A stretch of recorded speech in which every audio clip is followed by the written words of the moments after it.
The most significant results encountered for this Canadian mining region in over a decade.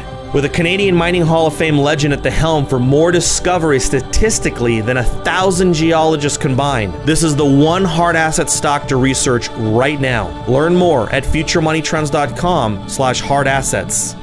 Greetings and thank you for joining us at futuremoneytrends.com. I'm here with Michael Rivero. He's with whatreallyhappened.com. It's a site that looks behind the headlines, all the stories that you see daily, and even much of our own history, world history. And his objective is to see what really happened. What is really happening? We're here to hit him up on all the top headlines today. Michael, thank you so much for joining us, sir. Well, thank you for having me. Michael, I want to start off with probably the most popular news story out there, and that's Trump. And I guess, you know, of course, I don't go through the news the way you do. I don't have the sources you have. So my question is going to kind of be more of an innocent, just, is Trump a guy who is in over his head trying to be a disruptor, or is Trump a guy that the oligarchs have put out there because they know the people are so angry and they need some form of release? I would say that it's more the former than the latter, and Trump is in over his head. He's shown signs of a dangerous political naivete, but his support and popularity is based on the fact that he is a successful businessman. He hasn't spent his entire career taking money from other people and then giving it to people whose votes he needs. It's also the fact that he's got his own money, and therefore he's not for sale, which makes him very attractive to the voters and very terrifying to the political establishment. Yeah, it's interesting. You know, I think Obama was that kind of blank check. We need change. We're sick and tired of it. And it seems like Trump he's shocking a lot of the media because I think Trump, though, at least the way he describes what he wants to do is he wants to be very pro-America. And people really like that because they do feel like our jobs, you know, have been sent overseas, and, you know, pretty much all these trade agreements, as you know, they've been screwing the people. They've been kind of these policies are averaging everybody down, not up. Do you think Trump has a shot at winning this election? I think he's got a real shot. Of course, the entire political establishment in Washington, D.C. is trying to give him the heave-ho the way they did Ron Paul in 2008 and 2012. And from the Democrat side, from Hillary's campaign side, they're trying to replay the strategy of Richard Nixon in his second run for the White House. They're trying to basically sabotage Trump and get him out of there and shift the nomination to a Democrat that Hillary knows she can beat. And we're seeing that machination where the corporate media, anytime they can find any poll that shows Trump is slipping, they'll grab it, they'll run it as a banner headline. And yet the online polls and overall, Trump is still very much out in the lead right now. And I think as a general tone, this next year's election is going to be the year of the Mavericks, because the American people are very much sick and tired of politics as usual. They're looking for fresh blood, outsiders to come on in, to the point where Hillary, during one of the Democratic debates, was trying to claim that she's actually a Washington outsider, which is one of the most absurd things you can imagine. This is a woman who has not driven her own car in 25 years because she's gone from one government position to the other, First Lady, Secretary of State. She's the consummate insider. And for her to come on out and try and present herself as an outsider and try and present herself and Bill Clinton as just ordinary middle-class people is nonsense. They're insanely wealthy, coming out of all the 20 years of corruption that we've been tracking. But I think the American people aren't going to be fooled by that. The American people realize how Ron Paul had this huge grassroots support, and the GOP machine basically kicked him out. We know that because of the superdelegate system that was put in after Richard Nixon's second run for the White House, the party machine controls the nomination much more than the party members. Yeah. Do you think there's anything stopping the Clinton machine? Because, you know, I imagine over the 10 or so years, whatever the Clinton Foundation was started, there are so many millionaires and billionaires and elites that the Clintons owe them And those people want to cash in on that, and they need them in the White House. It's amazing the Democrat Party rejected Clinton in 08, because I thought she was a slam dunker. But do you think that just the powers that be, Clinton is kind of their person right now, regardless of conservative or Republican or Democrat? Overall, Clinton is kind of the person that the elites are getting behind? Well, certainly on the Democratic side, there's no question she's going to be the nominee. She's already got the Democratic superdelegates locked up, so it's a study in foregone conclusions to pay any more attention to the Democratic primary process. But certainly the elites want Clinton, or they would have preferred Bush, but Bush is clearly self-destructing at this point. Trump is a wild card. He's the loose cannon on deck. And you're absolutely right. All these people pouring money into all these campaigns, whether it's the donors to the Clinton Foundation or Sheldon Adelson pouring money into, I think he switched over to Rubio now. Yes, they expect a profit from all that money they've poured in. They want a candidate where they can call up and say, this is what you're going to do. And the president will say, yes, sir, that's what I'm going to do. Trump's not going to do that. Even though Trump is being politically correct in saying that he supports Israel, if you read the Israeli media, they absolutely do not want Trump as the next president of the United States, because he's not going to be amenable to the whims of Israel's government. Now, getting on back to the Clinton Foundation, that needs a lot more attention being paid to it, because Larry Klayman, who founded Judicial Watch, and now he's down in Florida with a new organization he's put together, filed a RICO lawsuit against the Clinton Foundation because they documented that donors to the foundation, in particular foreign donors, enjoyed special access to the State Department. They were granted favors, trade deals, weapons sales, all kinds of things, and he built a solid case. The only reason the case has not gone anywhere is it was assigned to a judge who had been appointed by Bill Clinton, refused to recuse himself over an obvious conflict of interest, and just threw the case out of court. And I'm hoping Larry Klayman is going to refile and try and get a more honest judge. But if you look at the history of the Clintons of the last 20 years, it's just corruption after corruption after corruption. And even though Hillary Clinton has managed to duck the blame for what happened at Benghazi, and I'm not expecting the FBI and the Department of Justice to actually investigate her email server, there is another issue that the American people need to start asking themselves about that. Now, back in 1995, when Bill Clinton was running for his second term in office, there was a scandal that came out called Chinagate.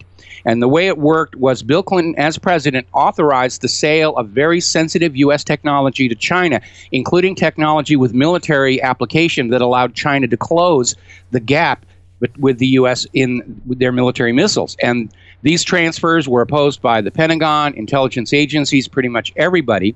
And at the same time, Bill Clinton was handing all these goodies to China.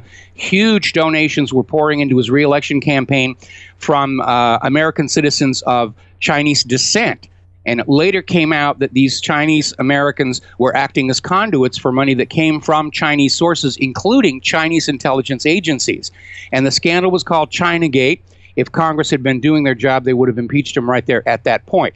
So with that prior history of the Clintons treating U.S. secrets like it's their own personal property, we have Hillary as Secretary of State keeping all of these classified U.S. secrets on a private email server with worse security than Ashley Madison, outside control and monitoring of the U.S. government. And we know the server has been hacked. There was one known wide open access point. And then you have this Clinton Foundation, which is legally allowed to accept money from foreign sources. And about 40% of the money that's gone into the Clinton Foundation has been from foreign sources. The Clinton Foundation actually does very little charitable work, just enough to, go in the media and say, yes, we're doing charitable work. And we have to look and say, is this in fact an espionage operation, a repeat of Chinagate, secrets for campaign donations, or in this case, foundation donations? And that is a really big question that nobody in the corporate media or the government seems to want to ask right now. And I think the U.S. government is going to give Hillary a skate on Benghazi and her email server, because the revelation that we had a serving Secretary of State acting as a spy for foreign governments, that's a scandal that threatens the legitimacy of the entire government. Now, we already know that behind the email server in Benghazi, there was another scandal which has now been confirmed, and it's pretty much out there. and that is that the U.S. government has been funding and arming ISIS and Al-Qaeda. At the same time, the government tells we, the American people, these are our enemies in the war on terror. And that kind of duplicity is not sitting very well with the American people, especially after having been lied to about Saddam's nuclear weapons. I'm glad you went there, because that was the next area I wanted to cover. And, you know, the American people are absolutely anti-war since 2008.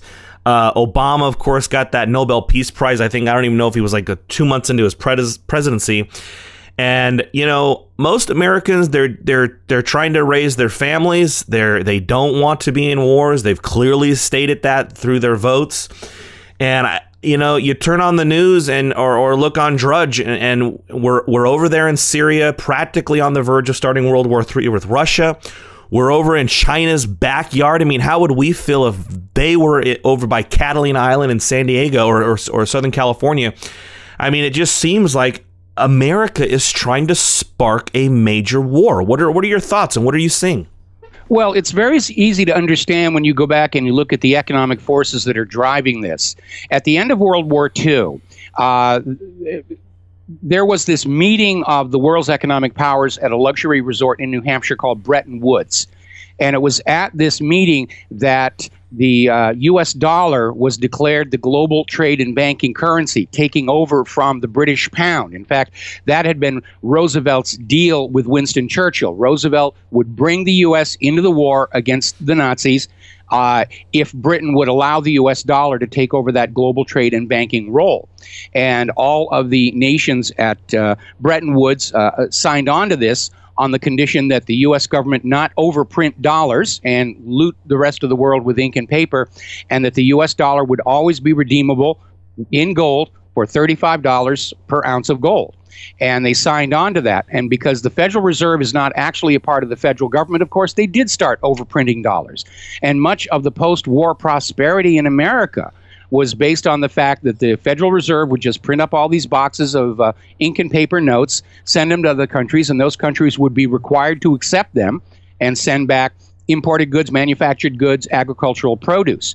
Well, then you get into Richard Nixon's campaign, and the government of France is looking at this huge pile of U.S. Federal Reserve notes in their vaults, and they notify the U.S. government they're going to return those paper notes and exchange them for gold at the agreed upon $35 per ounce price. Nixon takes a look in Fort Knox, realizes they don't even begin to have enough gold to cover all those paper notes, and he ends gold convertibility, supposedly as a temporary measure, but of course it was made permanent, and it was called the Nixon shock, and it undermined global confidence in the U.S. dollar. It made it very difficult for the U.S. to borrow any more money because all of a sudden the rest of the world realized that the U.S. didn't, in fact, have enough gold to collateralize those loans. So Nixon started the Environmental Protection Agency, and we were all told it was to protect our future heritage and our lands. But what they were really doing was grabbing America's public lands, which are not the property of the government. You read the enclave clause in the Constitution, and they would wall them off and their mineral resources from the American people, and that was what was pledged as collateral for government borrowing since then. And at this point, 25% of the entire United States of America is now pledged as collateral on borrowing by Washington, D.C., and that's a very, very serious situation. So international demand for the U.S. dollar began to decline, and so the U.S. implemented what was called the petrodollar deal. They went over to the oil-producing nations in the Middle East and they said, we'll make you a deal. If you will sell your oil only for the U.S. dollar and invest those dollars back in the United States, we will guarantee your military security. So once again, other countries had to come to the United States and either give us manufactured goods and agricultural produce for these ink and paper tickets so that they could buy oil and other natural resources. But that deal began to fall apart because as Israel became more and more aggressive, the Middle Eastern nations who'd been part of the petrodollar deal realized the U.S. couldn't keep their half of the bargain anymore. So in 2002, Saddam Hussein got permission from the United Nations to sell Iraq's oil not for the dollar, but for the euro. 1 year later, screaming nuclear weapons, the U.S. invaded Iraq, killed Saddam Hussein, and put Iraq's oil back on the world market only for the U.S. dollar. Down in Libya, Muammar Gaddafi, who was doing wonderful things for his people, shut down their private central bank, set up a state bank, issued a new value-based currency, the gold dinar, and then announced to the world that Libya's oil was for sale, but only for the gold dinar. U.S. invades Libya, kills Gaddafi, the gold for the gold dinar has vanished, and Libya's oil is back on the world market only for the U.S. dollar.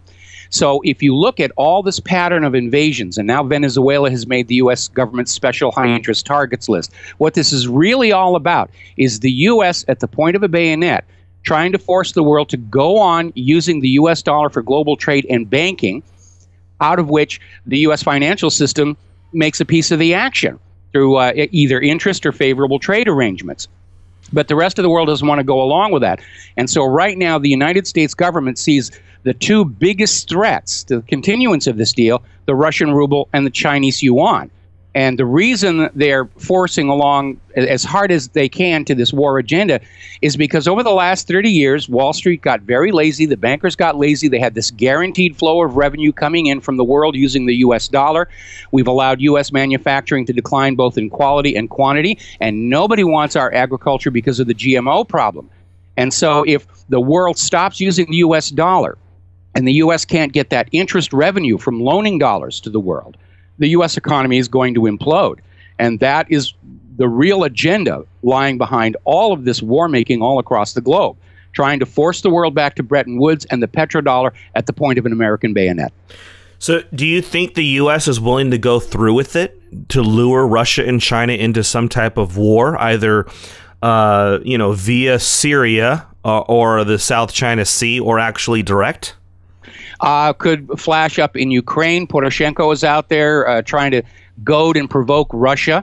And yes, I think the U.S. government very much is willing to go through with this. And it all goes back to an organization called the Project for the New American Century, which was a pro-war think tank, and they issued a whole bunch of policy papers, their position being that because the United States was the only remaining global superpower, that we should act like one and just conquer the world and force them to run their business that would favor America's economy and America's bankers.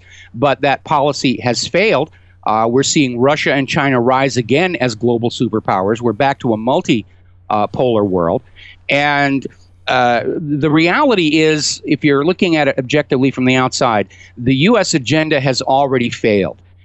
General Wesley Clark actually blew the whistle on this all the way back in 2003, when we were just starting to go into Iraq, and said that there is a plan by the United States government to conquer all of the resource-rich areas of the planet and shackle them permanently to the U.S. dollar. But that plan was supposed to end in 2008 with the conquest of Iran.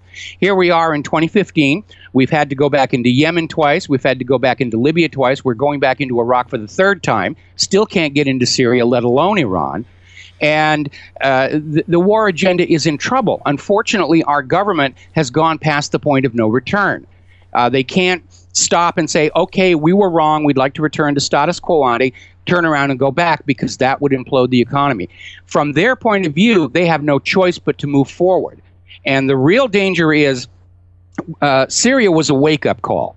The belief in the United States of America was that if we spent more on the military than any other country, we would be invincible.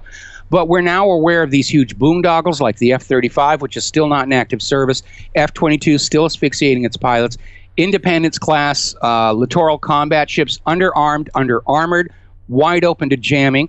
They've already had to pull the lead ships out and dry dock them because massive corrosion problems. And what Russia has demonstrated in Syria is they can spend a lot less money than the United States and come up with superior weapons. Because in the U.S., weapons procurement is all about making money, and in Russia and China, they want more bang for their buck. The focus is on the usability and efficiency of the weapons themselves. I don't know if you are familiar with this, but a couple of months ago, there was a huge embarrassment for the United States up in the Black Sea. There was an Aegis guided missile destroyer, the USS Donald Cook, and it was out there in the Black Sea patrolling around and thumping its chest and proving America's military might. And it was overflown by a single Russian electronic warfare aircraft that succeeded in totally paralyzing the ship and flying a simulated attack pattern against it, not once but 12 times, utterly demoralized the crew. And what we're finding in Syria, they have got radar jamming equipment up there that has left the United States and NATO totally blind as to what's going on in Syria. And this is a real wake-up call. that most of America's weapons are very expensive, impressive-looking bluffs. And we're starting to see the U.S. trying to avoid a direct confrontation between our weapon systems, because already we're seeing countries around the world look at what Russia's doing in Syria. They're starting to cancel purchase orders for American weapons, and they're switching over to buying their weapons from Russia. Syria has been an amazing sales pitch for the Russian military export industry. Do you think Russia itself is a good actor of what conspiracy theorists call the New World Order, or what I would even see as the New World Order, or are they part of it? Is Russia part of the New World Order? Absolutely not. That's why they went from being our good friends to our enemies virtually overnight. And you can actually pinpoint when relations with Russia changed is when Putin took control of Russia's central bank. And it's still privately owned, but Russia's government is now running the central bank in order to serve the public and the economy. They're running their public currency as a public utility. That, of course, is something that private central bankers like the Federal Reserve and the ECB and the IMF absolutely cannot tolerate. And it was literally overnight. Russia went from being our partner in the New World to top position on the U.S. government's special high interest targets list. Russia and China are most assuredly not going along with the New World Order. That is why the U.S. Is trying to make war on them. But this whole New World Order thing is starting to blow up in their faces. And that's because of the illegal immigrant problem here in the United States of America and the refugee crisis over in Europe, which we're now finding out have been deliberately fanned up. George Soros has come on out and admitted he is spending vast sums of his money through all these various non-governmental organizations to encourage refugees from the Middle East to go into Europe. They're luring them with all kinds of promises of free stuff, which of course they're not getting, and that's increasing the hostilities. And Soros has actually admitted the goal is to drop all the international borders and end separate national sovereignty by simply blurring the human population together. And that was also backed up by a UN official, Peter Sutherland, who came on out and said, borders are imaginary things, it's time to drop them. But what's actually happening on the ground is this sudden influx of illegal immigrants and refugees has resulted in a surge of nationalistic fever in all of these countries. And that gets back to Donald Trump's popularity for saying, I'm here for America first. And we're seeing the rise of nationalism in Germany, in fact, all over Europe. So this is blowing up in their faces. And there's a very simple reason why this is so.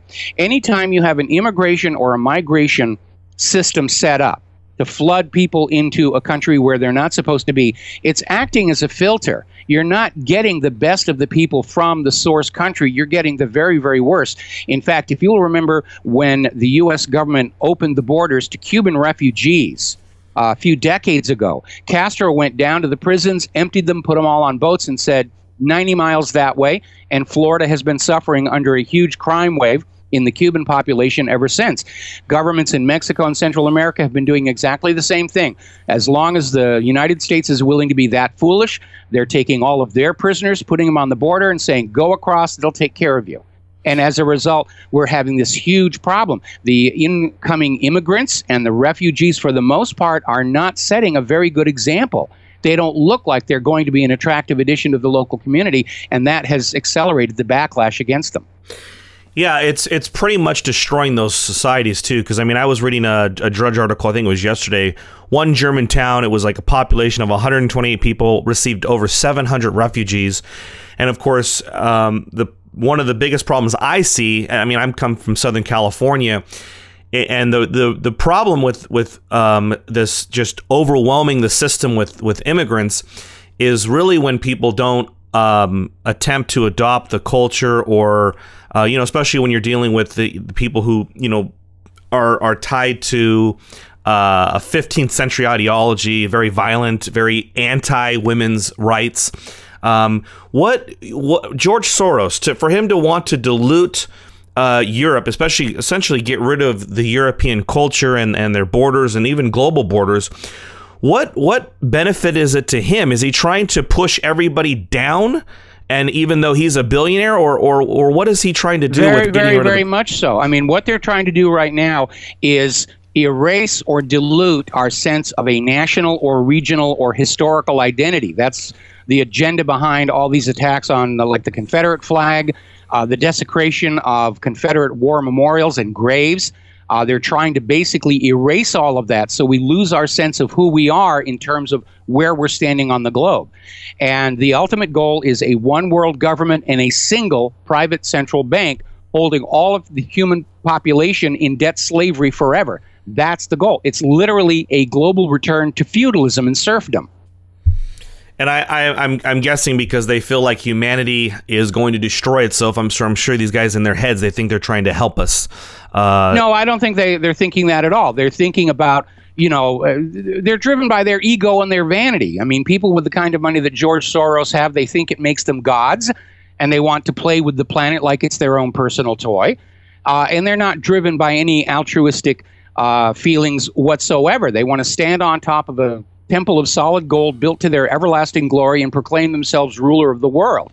Anybody who's thinking about what is best for humanity as a whole would realize that our planet is best served by a planet of a couple of thousand small nations, more or less equal in size, each taking care of their own needs.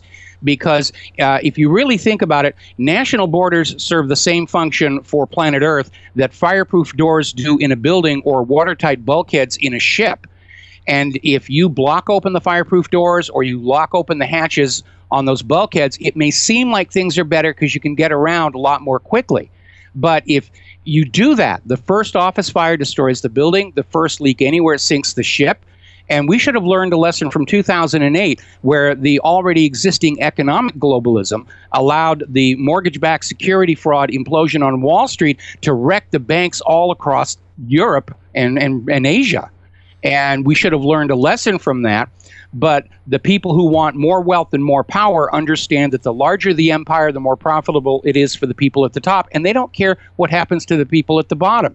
Because Soros has to understand all the suffering and hardship that is being caused by his migration. Anybody who says we need to go to war has already decided that they're willing to write off millions of lives. These are not altruistic approaches to humanity. This is self-serving greed and conquest. Yeah, these narcissists, especially with the money, they feel like they are better than other people. Let me ask you one last question. It really has to do with your website, whatreallyhappened.com. How did it get started, and how long has it been around? It's been around for a little over 21 years now, and it started entirely by accident. I was living in Hollywood at the time with my brand new blushing bride, and just by accident, I spotted the picture that the White House leaked out regarding the death of Deputy White House Counsel Vincent Foster. And they had this picture showing his hand and a gun in Fort Marcy Park. And my expertise in Hollywood was visual effects. It's my business to know what makes something look real or not. And I took one look at that picture and I said, this is a fake. This is staged. This is not real whatsoever. And I printed out a hard copy of that image. And at the time, I was doing a project for a company that shared the same building with CNN's Hollywood division. And over lunch, we were at this outdoor cafe, and I was showing the picture around. And I remember there were some people from CNN at the next table listening to me very carefully. And that very night, we started getting the threatening phone calls. My career in Hollywood absolutely evaporated. And since suddenly I seemed to have a lot of spare time on my hand, I started digging a lot deeper. I found the documents proving the FBI was manufacturing testimony in the Foster case. And that was the beginning of what eventually became whatreallyhappened.com. And it's not a path I chose. I was driven down it, but I have stuck with it all this time. And I think hopefully I've been enough of annoyance to the powers that be that maybe they'll think twice about wrecking somebody else's career for pointing out the stupidity of the evidence that's put out to support the lies. Yeah, you certainly flipped it around, especially with the megaphone you have with the internet and iTunes and all these great things that help people communicate now. Michael Rivero of whatreallyhappened.com. Thank you so much for your time, Michael. Thank you for having me.